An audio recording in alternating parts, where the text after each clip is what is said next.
Салям алейкум. В прямому етері телеканалу АТР Прайм. Прайм Мождабаєв, відповідно, звати мене Айдар Мождабаєв.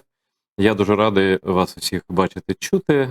Відчуваю, що нас дивляться багато людей по всьому світові, і в першу чергу в тимчасово окупованому Криму, по всій Україні, а також і за кордоном. І сьогодні наш гість, дуже цікава людина, яка, напевно, це точно вам добре знайома через багато вже наших етерів, але зараз є нагода і є час у нашого гостя поговорити про дуже цікавий регіон, в якому зараз розгортаються події, які можуть вплинути в тому числі і на нашу війну, і на багато факторів у світі. Я маю на увазі, може хтось вже здогадався, політичного глядача, аналітика, експерта, мого товариша, прекрасного грузинського громадянина Гелу Васадзе. Привіт, Гела.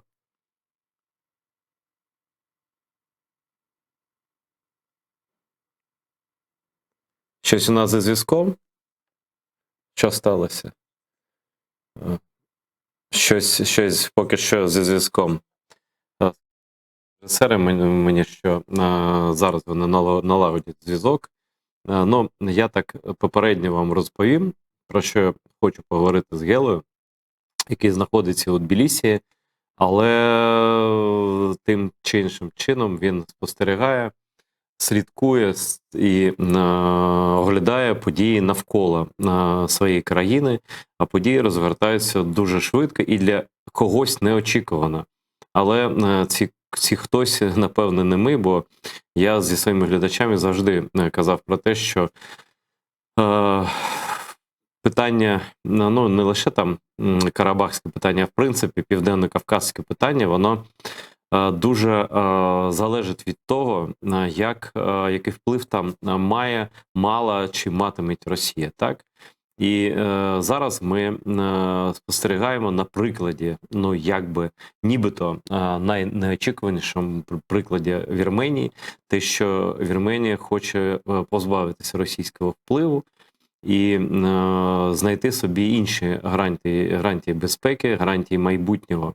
Бо в цій системі координат, яка склалася, ну давайте скажемо прямо, ще після Першої світової війни, коли Росія нібито там гарантувала Вірменії захист, насправді окупацію, і це все тривало дуже-дуже довго. І після того, як Радянський Союз розвалився, Вірменія була, ну, напевно, найбільш залежна від Росії, ну, в зв'язку з своїм географічним положенням і з різними іншими обставинами, з тим, що за допомогою ще радянського КДБ був улаштований цей абсолютно штучний і спровокований Москвою конфлікт з Азербайджаном.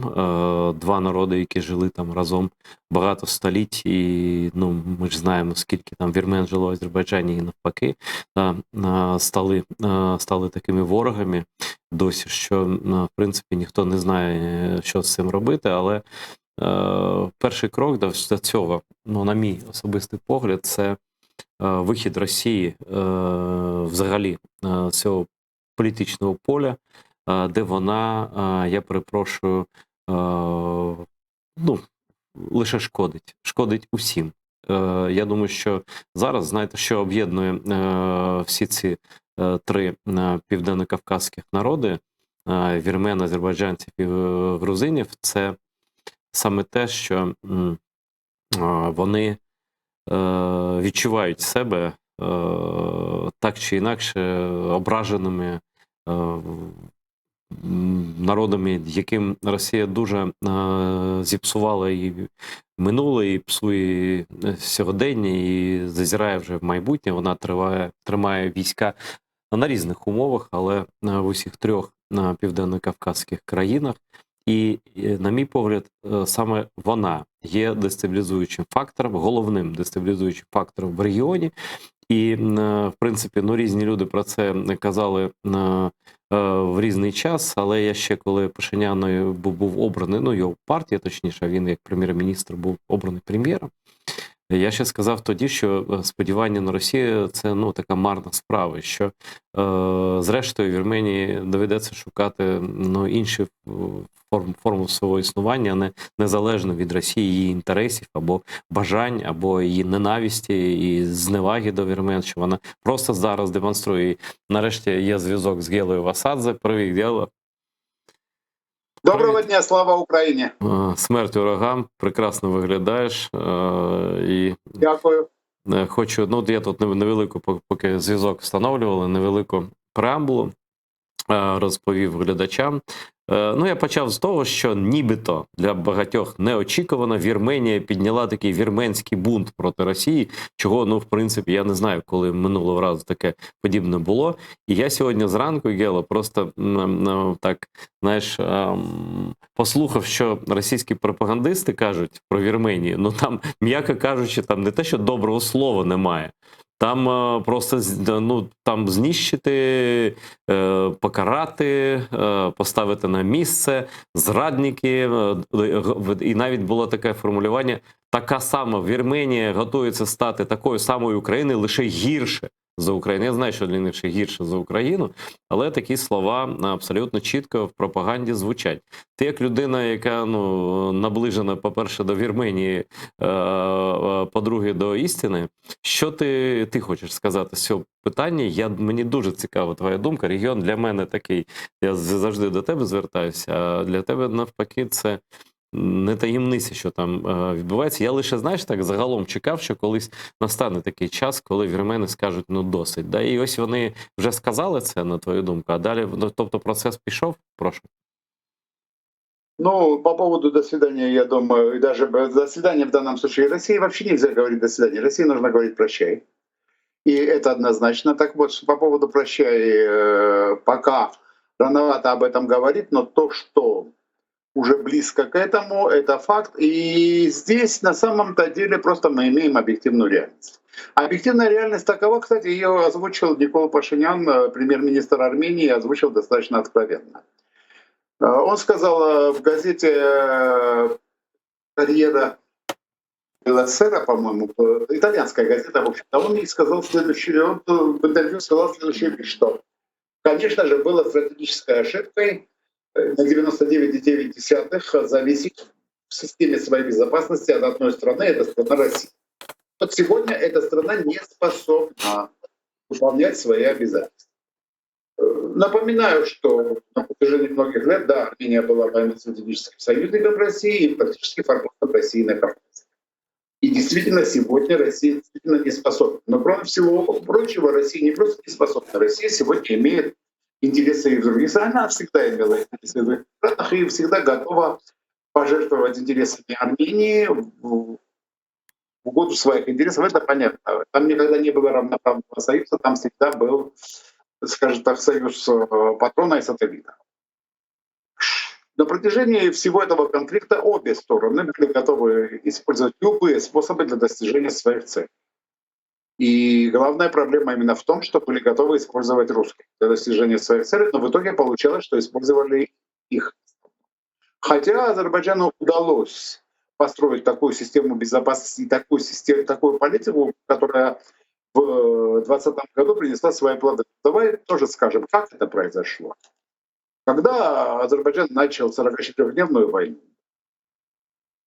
тогда в Москве были абсолютно спокойны. Вот 27 сентября 2020 года в Москве были абсолютно спокойны. Мол, никуда они не денутся, конфликт контролируем с нами. И в какой-то момент, именно в этот день, когда начали войну, просто-напросто убрали от руководства Генштаба Азербайджана всех российских агентов. И Россия оказалась слепой. И слепой, но одновременно, значит, не получилось менеджмента. Пришлось терпеть долго, до того, как в ноябре азербайджанцы не взяли Шушу. Это было полным сюрпризом для России, то есть неприятным сюрпризом. Они не понимали, да, там где-то было, думаю, ну пускай порезвятся, пускай освободят там районы. Дальше мы скажем, что нельзя, и они нас послушают, или сделаем так, чтобы они нас послушали. Но когда азербайджанцы взяли Шушу и оказались в нескольких километрах уже от центра Карабаха, то тогда были предприняты очень резкие меры. Во-первых, россияне в лучших своих традициях сбили свой собственный вертолет. Зачем сбивать свой вертолет? Понятно, что они сказали, что это сделали азербайджанцы. Во-вторых, они выстрелили ракетами по Баку. И в Ханделаре, это значит пригород Баку, просто сработала система ПВО. Ну а потом прозвучало приглашение от Путина. Ну что, давайте договариваться. И они подписали вот эту самую ночную бумагу, по которой в Карабах непосредственно вводились миротворцы, а на самом-то деле это такие же миротворцы. Мы же понимаем, какие из русских миротворцев. Это оккупационный корпус, по сути дела. И дальше, не то чтобы Россия успокоилась, но быстренько там поставили памятник Денису Давыдову, Пушкину, ну куда же без него, там Солженицыну, еще кому-то, поставили памятник российскому миротворцу, которого обнимает за сапог девочка маленькая. Значит, поставили флаги России и сказали, ну все, вот тут наша территория, дальше уже ходить нельзя. Дальше они собирались наверняка, хотя по этой самой ночной бумаге в 25 году они должны были уйти оттуда. Понятно, что они никуда уходить не собирались. Они там построили церковь, конечно, но это же, ну как же церковь не построить. И понятно, что они там обосновывались серьезно надолго. Но потом, наверное, что-то случилось. И это, наверное, что-то случилось, это февраль 22 года, нападение на Украину. И, в общем-то, они были абсолютно уверены, что когда они возьмут Украину, потом они просто слизнут Южный Кавказ и Центральную Азию. Почему-то Украина не захотела проигрывать. Мало того, проигрывать начала Россия. И вот тут действительно начался большой геополитический период. Понятно, что Азербайджан решает сейчас свою задачу. В пределах своих международно признанных границ обеспечить свой суверенитет. Это... В чем проблема? Проблема в том, что на этой территории живет армянское население, и понятно, что в 21 веке население не изгоняется из территории, не должно изгоняться. Это понимают и в Азербайджане, это понимают и в Армении, это понимают, где угодно, кроме России. Россия — это отдельный кейс. Это понимает и цивилизованный мир. Тот включился, действительно уже включился, и Европа включилась, и Вашингтон включился, и Соединенные Штаты включились. Как сделать так, чтобы Азербайджан суверенитет свой восстановил, а армянское население там оставалось? Вот это самая главная задача. Значит, в сентябре 22 года, в сентябре 22 года вспыхнули военные действия на границе, и Азербайджан занял ряд высот, которые как они говорят, условная граница, потому что нет делимитации, уже на территории Армении. После этого в Брюсселе Пашинян признал территориальную целостность Азербайджана. Все начались переговоры, и начались очень предметные, переговоры, более чем предметные. Например, то, что было в июне в Вашингтоне, это очень напоминало Кэмп Дэвид, это очень напоминало Дейтон, это были многодневные переговоры министров иностранных дел под патронажем не кого-нибудь, а Блинкена. И знаешь, что договоренности, то есть очень скоро вырисовались перспективы мирного договора между Арменией и Азербайджаном. А что такое мирный договор? Это признание территориальной целостности друг друга, признание суверенитета и признание того, что да, те люди, которые жители Карабаха, армяне, должны жить в своих домах.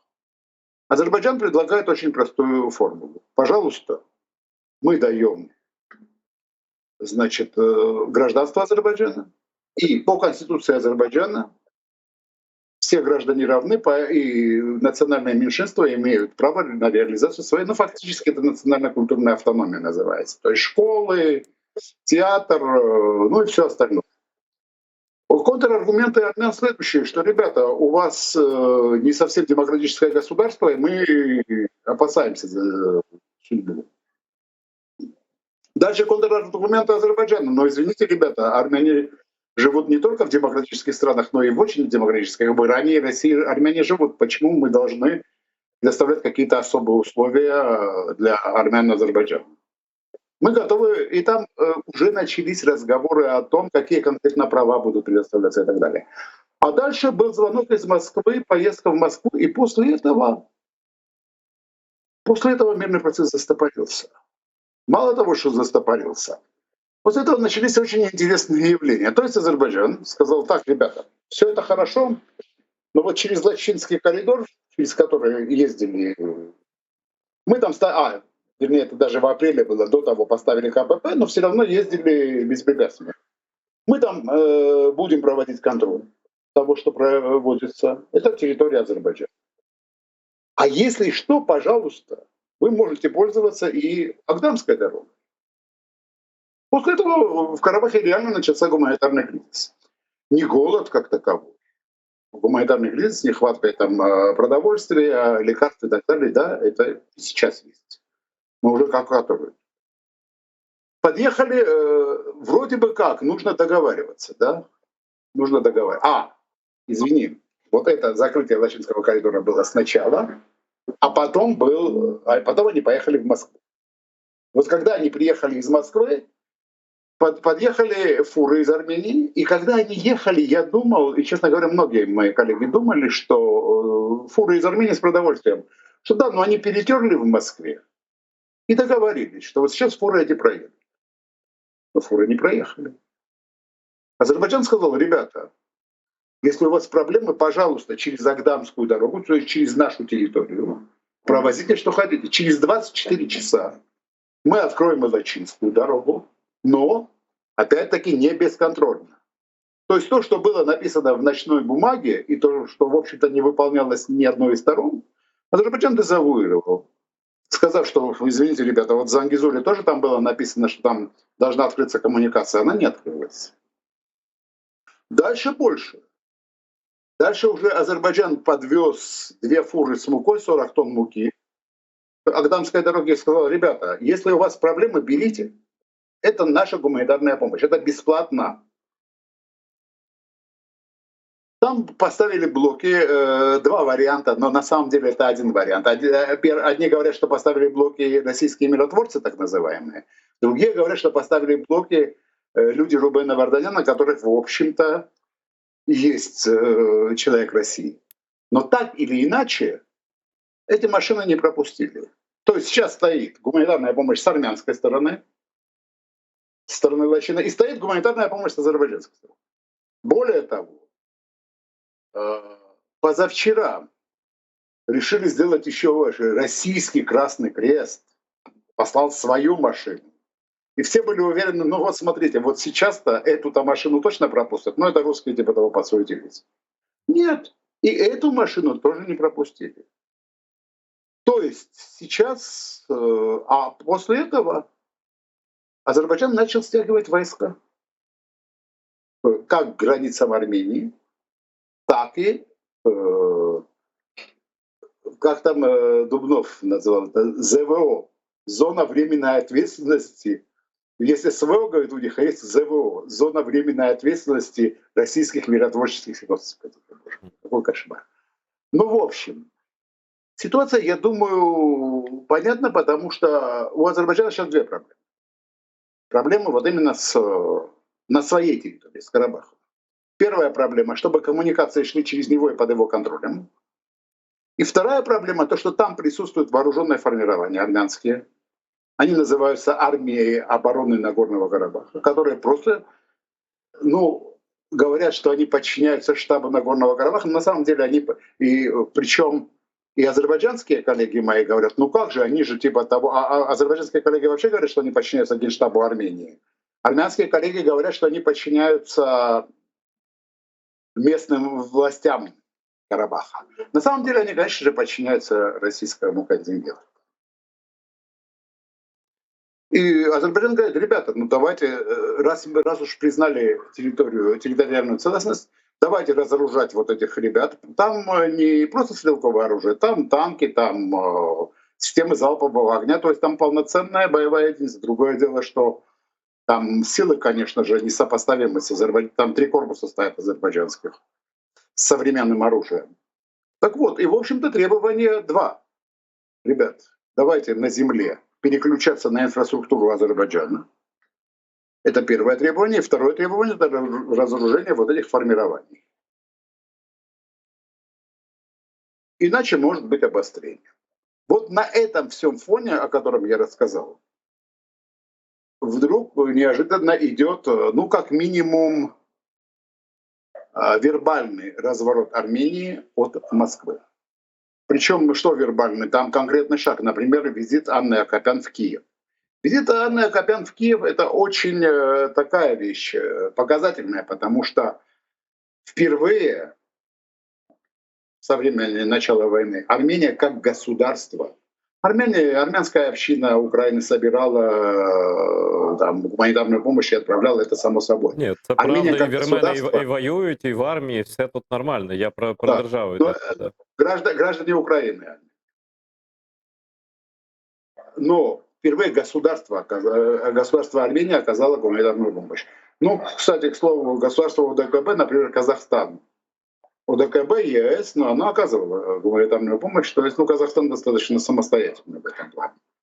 А Армения впервые, и это показательно. Вот в итоге градус такой достаточно высокий.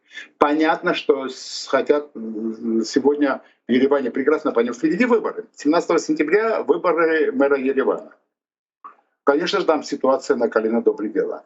И понятно, очевидно, что Россия в данном случае не может ничего сделать. Ну, за исключением гадостей, типа попытаться организовать военный переворот и так далее. Это очевидно. А что касается транзита безопасности, ну, в общем-то, он так не происходит. И вот главный вопрос, который сейчас я даже в своих программах ставлю перед моими, а у меня нет, я говорю, гостей, у меня есть соавторы. Значит, перед моими соавторами я говорю, слушайте, ребят, понятно, что не просто, это должно было сделать позавчера, уходить от России. Это ясно. Это понятно. Но как это можно сделать, не заключив мир с Азербайджаном и не нормализовав отношения с Турцией? Вроде бы как тупик. Но у меня есть и хорошая новость. Должен состояться в ближайшее время, и это уже анонсировано, разговор президента Турции Эрдогана с Николом Пашиняном, премьер-министром Армении. Сейчас очень многое зависит от Анкары. Как она себя поведет? Ну вот примерно, вот я не знаю, прости за сумбур, но я Ні. как слов, так и объясню. Жодного сумбуру немає, навпаки, повна картина. І якщо ти розумієш українською, я продовжу українською. Скажи, будь ласка, тобто, чи правильно я зрозумів, ну так, концептуально, по пункту, що інтерес Азербайджана в тому, щоб взяти під контроль всі шляхи постачання в вірменські, в райони з вірменським населенням свої, так, в азербайджанські, то мається на увазі Нагорний Карабах, щоб роззброїти і вивести звідти військових вірменських або карабаських, так, як їх не назови, і щоб повне, як би сказати, припинення військового конфлікту. Це вони просто хочуть це закінчити. Да? Вірмени хочуть, як сказав уже Пашинян, теж хочуть припинення збройного цього війни, по суті, щоб війни, давайте називати речі своїми іменами. Бо Вірменія теж, вона не витягує цю війну в такому, і не хоче, і напевно не хоче воювати. Там це небезпечно, і взагалі там це справа така без майбутнього. Тобто, але забезпечити гарантії безпеки населенню вірменському в Карабасі. І я чув реакцію там, це, звісно, це такі поп-зірки, зірки шоу-бізнесу, там Кім Кардашян і ще хтось звернулися до Байдена з проханням, там, щоб не пропустити геноциду вірменського населення Азербайджану. Тобто той сценарій, йдеться про, з одного боку, чіткі кордони країни, з іншого боку, захист населення в місцях компактного проживання вірменської спільноти на території Республіки Азербайджан. І тут, в принципі, раніше ці питання тут прокидалися. Росія така, зараз ми все порішаємо. Ну і так, шантаж, погрози, виклики в Москву, ідіть обидва сюди, і все. Да? Зараз ситуація завдяки Україні змінилася так, що Москва вже так це не працює. Вже просто там йдіть сюди, ми вам зараз скажемо, що робити, ані з Азербайджаном, ані з Вірменією не працює більше. Що Україна змінила в цьому сенсі? От в чому головний вплив України в цьому регіоні? Не безпосередній, але опосередкований такий, да? Тобто такого не могло бути, якби Росія почувалася такою, як вона почувалася. Тобто контрольором і хазяїном там Язикавказі, як вони кажуть. Да? Зараз ситуація кардинально інша. Просто саме через те, що Україна чинить спротив. Я правильно розумію? Да, ну, естественно, как там, наверное, что-то случилось. А случилось следующее. Россия не может быть однозначно монопольным хозяином, потому что у России просто нет сил. Нет ни военной, ни политической, ни экономической, ни никакой другой. Более того, сегодня Россия гораздо больше зависит от стран Южного Кавказа, чем страны Южного... речь идет об Азербайджане прежде всего, чем страны Южного Кавказа одни. Это факт. Ну, от кого сегодня Россия не зависит? Ну, зброю Северной Кореи они... Скажи, будь ласка, Гел, а як би, ну, сказати, як би Росія діяла в такій ситуації, як би нічого не було? Не було б просто, ну, як би вона не напала на Україну, що б вона зараз робила? Просто-напросто нашпиговала бы войска там, в самом Карабахе. Свои войска очень много там было бы.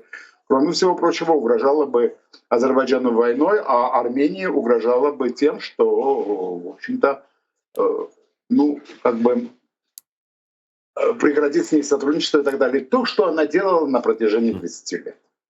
То, що вона делала на протяжении... Ну, тобто, фактично, Україна, вона зламала абсолютно сценарій і в цьому сенсі, і в принципі, стан Росії на Кавказі.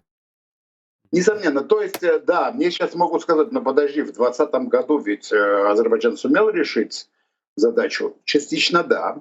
И, несомненно, со временем Азербайджан бы решил бы ее полностью. Но то, что это ускорило процесс, это факт. А скажи, будь ласка, а чи в змозі Сполучені Штати Америки, до яких, ну, фактично звернувся, ну, коли звертаються до Заходу, ну, можна, звісно, і до Франції звертатися, і до ЄС в цілому, але, в принципі, ну, гарантії серйозні – це гарантії Сполучених Штатів, так? І реакція Штатів, вона була позитивною, і звернення було більш ніж чітким. Да? Ми не хочемо з Росією, вона абсолютно ніяка, нас не влаштовує. Ось ми з Україною хочемо налагоджувати стосунки. Ось дружина прем'єр-міністра приїхала, там неважливо, там небагато вона привезла чого, але сам факт. Да?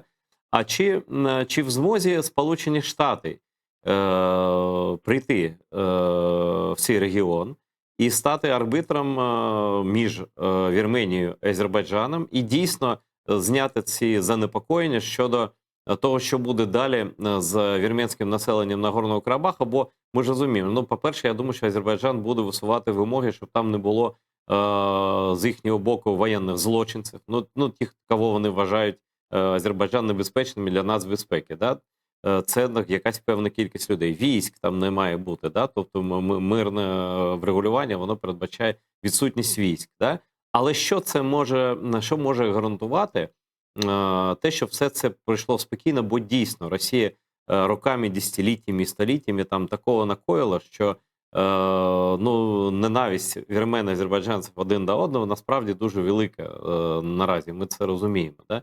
Як цей тонкий шлях пройти без крові, без конфліктів, так, щоб не дати Росії навіть шансу сказати, а ось бачите, без мене нічого не вдається, ви без мене все жах, тут і кров, а ось коли ми були, там був порядок там на Закавказі.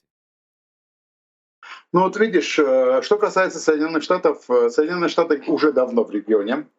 И тут нужно хорошо понимать, что Соединенные Штаты не будут себя сюда послать войска, контингентов и так далее. У них достаточно политических ресурсов и так далее. Вопрос в целеполагании. Если стороны соглашаются, что, ну, кстати, вот то, что Валерий Чичилашвили, мой друг, называет цифровой дипломатией. Если стороны значит, договариваются о том, не на словах, на деле, что территория Армении там 29 с лишним квадратных километров, территория Азербайджана 86 с лишним квадратных километров, я могу ошибиться, сразу же извиняюсь. Значит, и вот границы проходят там, где они проходили, нам 91 год. Это и есть принцип территориальной целостности. Я всегда говорю, что принцип территориальной целостности придуман не для того, чтобы в мире был рай, а для того, чтобы не было ада.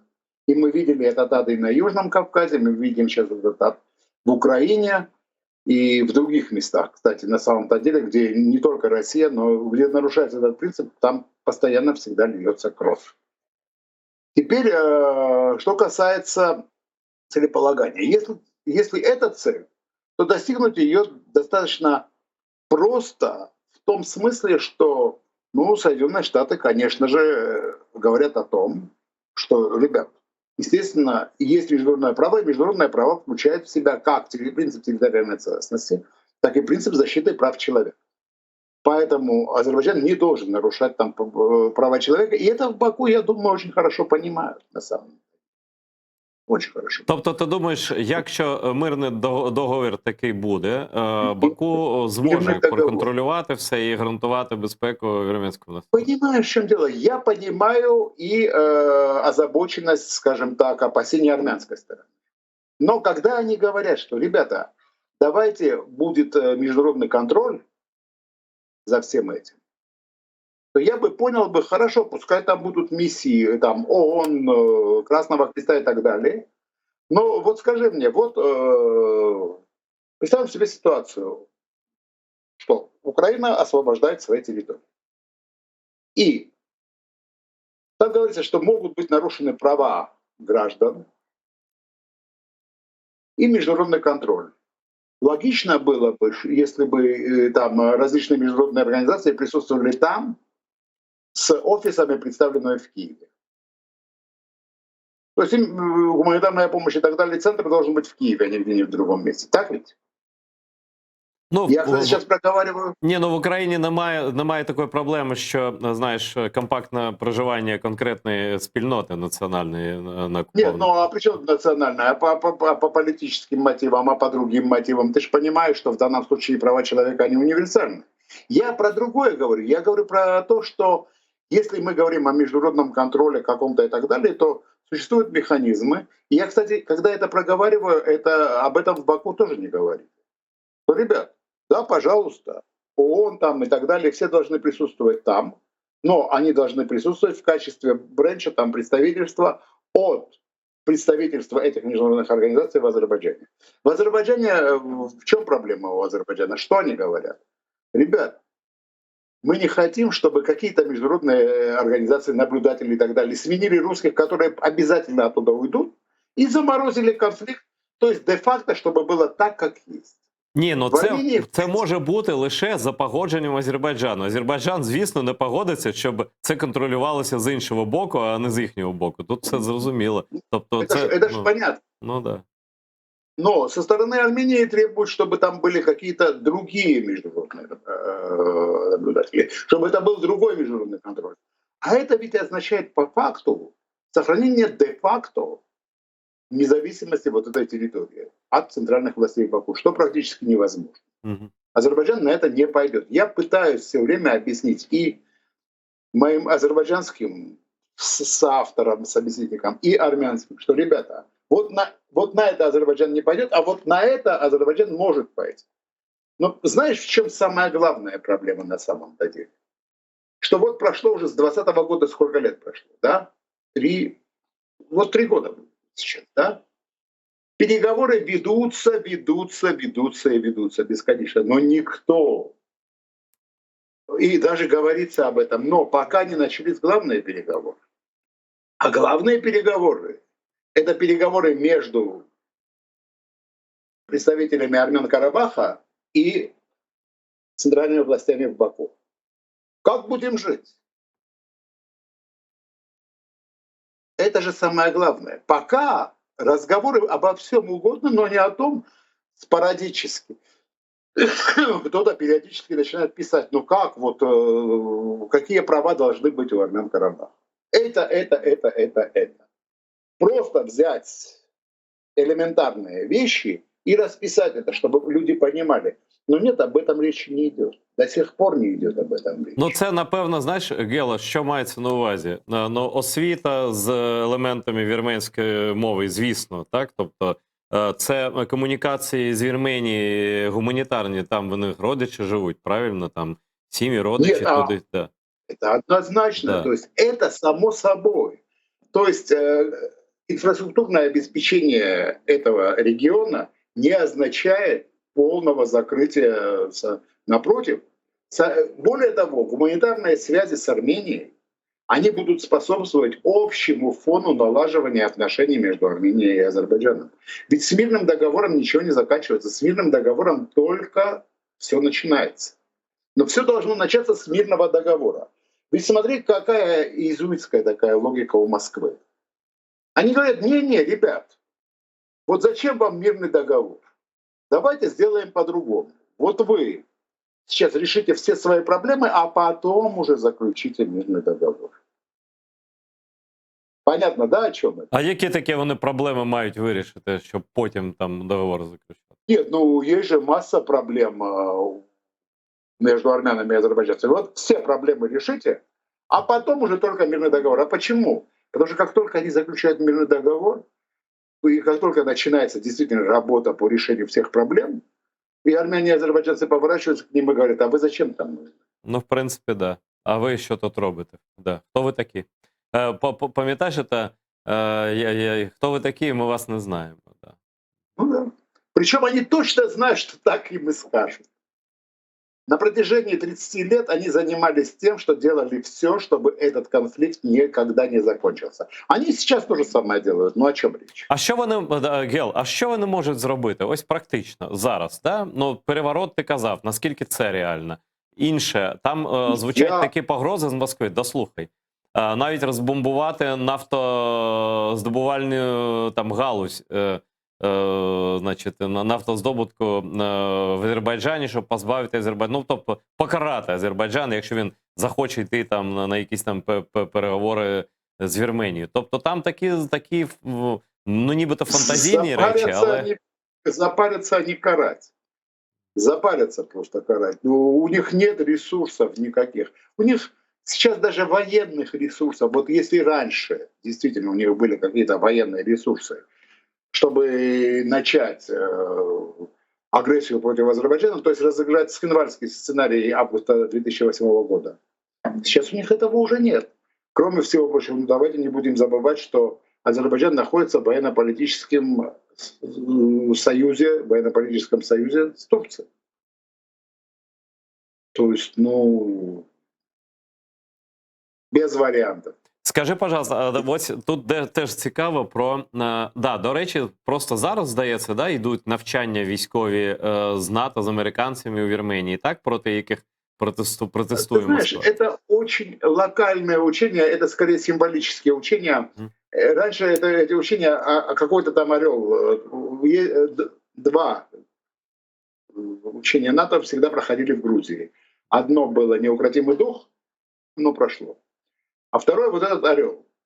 И на этих учениях, как правило, и на тех, и на других участвовали, кстати, много-много лет и армянские, и азербайджанские военные в рамках программы партнерства во имя мира. Понятно, что эти учения просто так совпало, потому что учения запланированы были еще в прошлом году, что давайте проведем вот этот орла, давайте проведем в Армении. А скажи, может быть, совпало? Да, может быть, просто обострение пошло і в тому числі. Ну. Скажи, будь ласка, а чому, мені просто особисто цікаво твоє спостереження, твій висновок, чому Пашинян такий сміливий став? Я пам'ятаю його кар'єру, коли його обрали, він такий був, ну абсолютно, він спочатку здавався дуже демократичним лідером, потім абсолютно ліг під Росію, Він навіть там першим привітав Лукашенка з його незаконною перемогою на виборах. Так він хотів бути там таким дуже проросійським, і в Москву літав, і руки тиснув фюреру. І все-таки і раптом так щось сталося насправді таке, на твою думку, що Пашинян, такий обережний, такий акуратний Пашинян, да, раптом сказав: ні, стоп, все, далі це все не має перспектив. І тому Росія на нього так обурилася. А що він відчув? Що спрацювало? Що стало тригером? Ну, я надеюсь, есть вариант плохой, есть вариант хороший, есть вариант очень хороший. Плохой вариант от безысходности, я надеюсь, что это не так, и вероятность этого небольшая. Хороший вариант получил определенные гарантии от Запада. А очень хороший вариант, что уже есть договоренность и с Западом, и с Турцией, а может быть даже и с Азербайджаном. Я не знаю. Это очень хороший варіант, і поэтому сейчас просто Росію видавять і все. Ні, це було б, якщо б може припустити, що може бути так, як ти сказав, третій варіант, це взагалі було б ідеально. Тобто Росія залишиться лише рота відкривати, знаєш, і все, як рибі. Ну а що ти скажеш? Тобто прибирайте свої війська. Наступний крок – прибирайте свої війська, бо вони не гарантують безпеку ані Азербайджану, ані Вірменії. Ну, про Грузію я вже не кажу, ми про Грузію трохи ще поговоримо. Але от закінчуючи тему Вірменії, дуже дивно, ну просто багато кого здивувало цей поворот. Скажи, будь ласка, наскільки там я такі загрозливі чув слова від Ірану, що він готов втрутитися на боці Вірменії. Я, правда, не знаю, чи Вірменія хоче, щоб вони втручалися разом зі Сполученими Штатами. Це просто crazy situation, да? Тобто захищати Вірменію хочуть гарантії від Заходу, тобто Сполучених Штатів. І Іран такий: я теж хочу тут гарантувати безпеку, терористична фактично країна. І як вони теж відчувають, що їх можуть звідти там, знаєш, як українці кажуть, копняка дати з регіону їм? Там нет, но с Ираном какая ситуация? Иран на самом деле интересует только одна вещь. Иран интересует безопасность и то, чтобы у них была коммуникация с Арменией. Угу. Вот этот кусок армяно-иранской границы, то, что называют Зангизуром. Угу. Откуда? Через который есть коммуникация с Нахичеванью, это часть Азербайджана. Ну там така точка, да? Де там і Туреччина поруч, і Азербайджан, і Вірменія, Іран. Это участок 42 километра, нужно хорошо понять. Это вот участок 42 километра. И вот смотри, что на самом-то деле происходит. На самом-то деле, когда в прошлом году было обострение, тогда иранцы проводили маневры возле границы Азербайджана. Иранцы очень, в общем, бросали оружие. Что, мол, вот если что, мы начнем войну с вами и так далее и тому подобное. Сегодня, после того, как Фидан слетал в Киев, в Москву, следующая точка у него был Тегеран. Они там поговорили. И кто бы ты думал, сегодня поехал в Баку? Глава Генштаба Ирана. Настолько напряженные, у них экзистенциально напряженные отношения между Іраном і Азербайджаном. Фактично це, давай так, фактично вони постійно один одному погрожують, це стан навіть, майже ворожий, скажімо так. Іран називає Азербайджан Бакинською республікою. Типу, да, вони ж кажуть, що справжній Азербайджан – це частина Ірану великого, да? Да, наша історична земля, все як у Росії, все, да, логіка така. Бред всякий. Но, насколько я понимаю, в вопросе о Карабахе конкретно к Азербайджану вообще никто никаких претензий предъявить не может. А вот в вопросе о территориальной целостности Армении, конечно же, все страны абсолютно. Хотя раздаются, на экспертном уровне разговоры в Азербайджане, что, ребята, подождите, границы нет. В 2020 году это входило в Азербайджан, это отдали большевики. Зеркальные разговоры, в общем-то... Ні, так теж можна, знаєш, так можна теж далеко зайти, і ця війна буде безконечна. Я про то и говорю, это зеркальные разговоры, то, что в свое время говорили армяне про Карабах, некоторая часть экспертов, но я думаю, что они просто это, даже не троллинг, это отзеркаливание такое. Что, ребята, если вы не признаете нашу территорию, готовьтесь к тому, Що ми не незаконно. визнаємо вашу територію. Да, да. Примерно вот такая ситуация. На официальном уровне такое не звучит. Хотя звучит другой тезис о том, что 200 тысяч азербайджанцев жило в Армении. И если армяне будут жить в Азербайджане, то давайте сделаем так. И азербайджанцы пускай вернутся в Армению. Кстати, там пустое село. И Ну, армяне пускай Ні, возвращаются це в було Азербайджан. б взагалі, це ще четвертий варіант, який ще краще за третій. твій, да. Не, ну это, скажем так, это не сегодня, это Ну, после мирного договора. И на самом-то деле, конечно же, это идеальный вариант, чтобы люди или возвращались, или получали хотя бы, такого не было в истории, хотя бы какую-то компенсацию, потому что все было очень жестко. Все было очень жестко, и какую-то компенсацию за свои дома, которые они покинули, которые их вынудили покинуть. Люди, я только за это.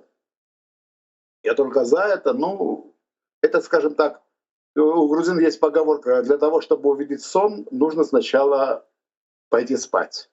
Ну, Ну, але знаєш, спочатку. да, це правда. Ну, просто, напевно, завершуючи вже тему Вірменії, я хочу сказати, що з одного боку я здивований, як і всі, а з іншого боку я на це чекав. Бо коли я побачив, як поводиться Росія, вони взагалі, ну, в принципі, вони як божевільні поводилися, росіяни, через те, що вони були абсолютно певні, що зараз вони Україну захоплять, а далі Грузія це взагалі там ми пройдемо. Всіх поставимо на п'яту точку і будуть всі слухати, ось так, як зайчики стояти, і слухати, що наш фюрер скаже. Правильно? Да нет, слушай, в 22 году вообще был бы в декабре подписан союзный договор.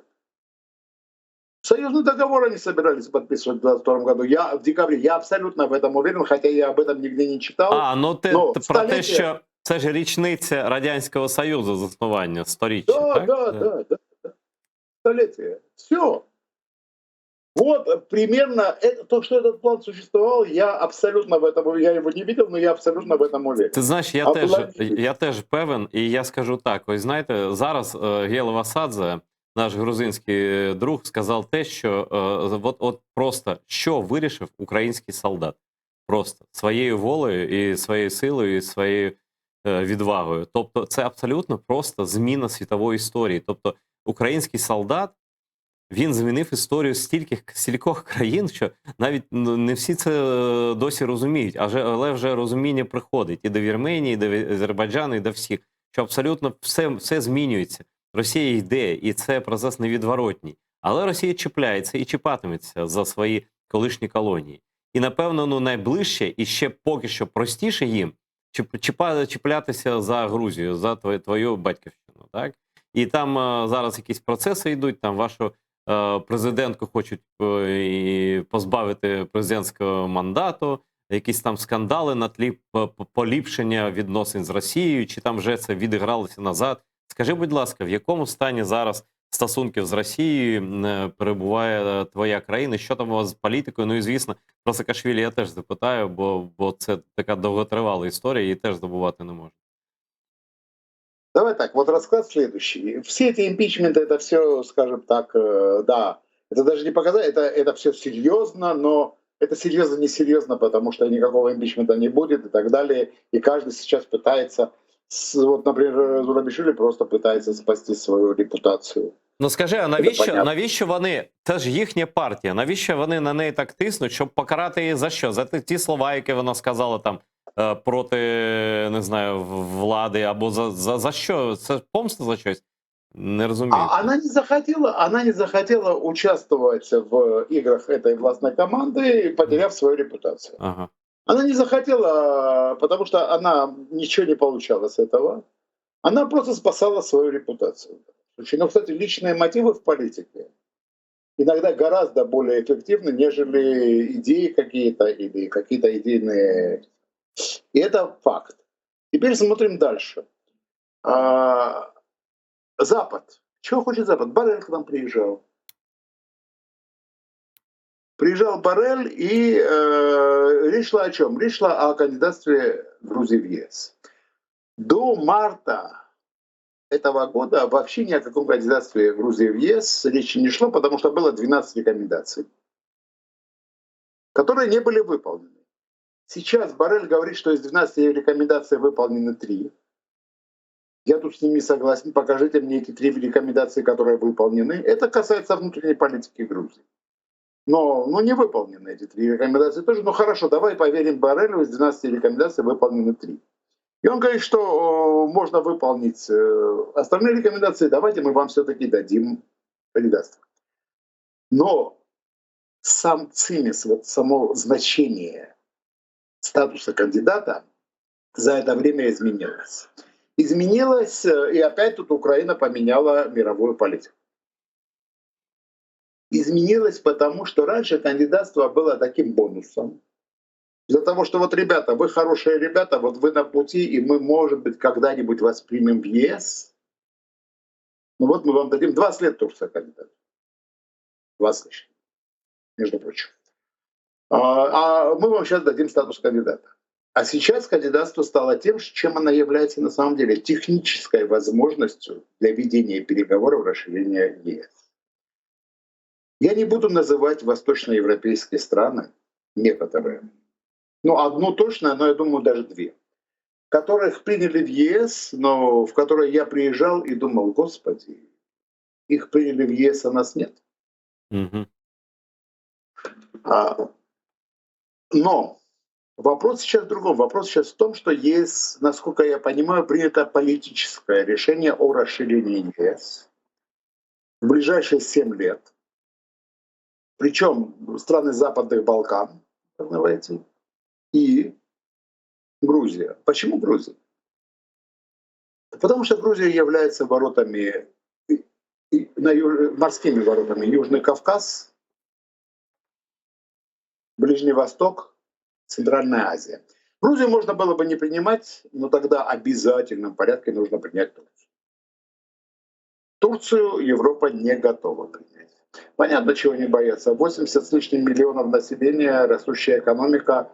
Ну, Турция — это фактически конкурент той же Германії, Франції. Ну, слухай, в Туреччині з економікою зараз не дуже, прямо скажемо. Ну так собі. С экономикой нет, ну огромные перспективы, понимаешь, огромный рынок, огромные перспективы. Это же не Грузия, которая с ее 4 миллионами. Ну так, ну це країна розміром з Німеччину, да, фактично, да. Найбільша, да, країна. А тут точка входа на Южный Кавказ, на Ближний Восток, на Центральную Азию и так далее. Точка контроля, на которую уже вот так вот разъявил рот и очень сильно хотел бы иметь здесь свое политическое влияние Китай. И китайцы, кстати, они не просто они приймають конкретні дії. Слухай, я це бачу, знаєш, я не хотів згадувати про це, по Казахстану. Я з казахами трохи поспілкувався, і вони кажуть, що фактично Туреччина, ну, позбавилася свого впливу на Казахстан через те, що Китай захистив від Росії його фактично. Ну, по-тихому так, під килимом, але захистив, коли росіяни війська вводили свої. А вот смотри, а вот в Узбекистане прямо противоположная ситуация. Узбекистан сейчас большими темпами переориентируется на Турцию. И опять-таки через что? Через дружбу с очень близкие отношения. Но дружба в данном случае, понимаешь, она же не возникает на пустом месте. Между Ильхаемом Алиевым и Шавкатом Мирзиёевым. Ну давай вернемся в Грузию пока. Так вот, возвращаясь в Грузию, что происходит? Происходит следующая вещь. Сегодня наша влада, конкретно команда, которая у власти, я думаю, что не будет преувеличением сказать, что она прокитайская. Есть личные связи, очень серьезные связи. И премьер-министр, и главы там, фонда соинвестирования именно с китайцами. Сейчас задача Запада, в принципе, не в том, чтобы переделать Грузию, убрать Иванишвили и так далее, а в том, чтобы убедить Иванишвили сменить курс, сменить команду и так далее. Оппозиция у нас обнять и плакать. Ну, правда, обнять и плакать. Ну, я их знаю, многие из них мои очень хорошие знакомые. Ні, ну ти правду кажеш. Я тут треба віддати тобі належне, ти завжди правду кажеш, чесно. Я просто знаю, что и как. И главная задача сейчас, есть у него в его же команде люди про Запад. Вот чтобы эту команду сменила так. Возможно это, я думаю, у Запада есть для этого ресурс. Я думаю, у Запада есть для этого ресурсы. И сейчас, вот реально, если мы говорим о получении статуса кандидата, получение статуса кандидата — это технический момент, чтобы была возможность для того, чтобы вести переговоры. Теоретически. Если с Украиной, для меня абсолютно все понятно. Украина будет членом ЕС сразу после войны. Не потому, что украинцы совершили подвиги, спасли мир. Не из благодарности. Не, ребят. А потому, что Украина — это страна, которую нужно восстанавливать. И, конечно же, европейцам хочется, чтобы это было в рамках ЕС. Такие громадные деньги и так далее. Молдова идет паровозиком. Просто на географию посмотреть. Молдова тут... Это, я еще раз говорю, Молдова — это компактная страна, не маленькая, компактная, все, но география, понятно, она определяет все. А вот с Грузией, за Грузию сейчас идет очень серьезная борьба. Ну, Молдові, скажімо так, пощастило з географією трохи більше за Вірменію. Трохи більше за Вірменію, та. Набагато більше за Вірменію. Ну, власне, як і більше за Грузію. Кстати, армяне могут не жаловаться на свою географию. У них нет границы с Россией. До речі, да, наші знайшли переваги, да, що в них немає кордону з Росією. Да.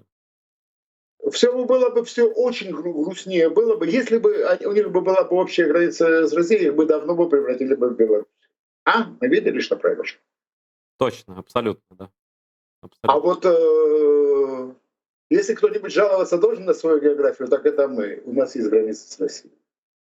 Скажи мені, ну про Грузію ми менш за все казали, ну про Саакашвілі там нібито все на тому ж рівні, да, знаходиться, якщо коротко. К сожалению, да, и это тоже маркер. И это тоже маркер. Как только отпускают Саакашвили на лечение за рубеж, это означает, что внутри, что Иванишвили принял решение, единственное правильное решение, на мой взгляд, которое необходимо принять сейчас. Ну, я думаю, що під тиском обставин йому доведеться це зробити. Ну, просто я іншого шляху не бачу. Тобто, якби Росія дійсно мала сили, ну, вона б по-іншому б діяла, а не істериками по телебаченню, правда? Так и есть. Поэтому вот многие объясняют мое постоянное верим в ЗСУ и слава Украине тем, что я там родился в Украине, у меня много друзей, родственники и так далее. Ребята, это все есть, но это все второстепенно. Сегодня главное то, что сегодня именно украинский солдат, да почему не только солдат, любой житель Украины, каждый житель Украины решает действительно задачу мирового масштаба и мировой истории. Избавить мир от того гнойника, который называется Российская империя, и который заражает своими миазмами все вокруг. А дальше какая будет прекрасная Россия будущего, это уже их дело. Знаєш, яка б вона не була, всім чомусь так, знаєш, підсвідомо хочеться, щоб вона була десь подалі. Будь-яка прекрасна, щоб то тільки не поруч з нами. Да? Тут нам не дуже пощастили українцям і грузинам, насправді. Вот так вот, да. Слухай, ну я дуже вдячний тобі за цю розмову. До речі, хочу сказати, що і в Грузії це дивитимуться, що я особисто і всі ми, кримці, кремли, дуже вдячні, і українці всі вдячні грузинам. Ми їх знаємо особисто і загалом знаємо, що вони роблять, і як вони воюють. Це люди честі, це такі бійці, такі справжні люди, які, я думаю, вони і будуть майбутнім Грузії, тієї Грузії, про яку ти зараз мрієш, і про яку я так само мрію. Бо я приїду лише в ту Грузію, яка буде абсолютно ну, разом із Україною повністю, і з владою, і з усім суспільством.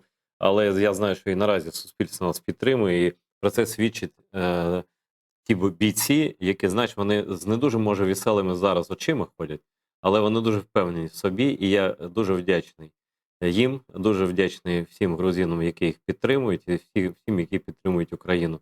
Разом до перемоги. Дякую, Гело, за те, що знайшов час. Дивіться АТR далі.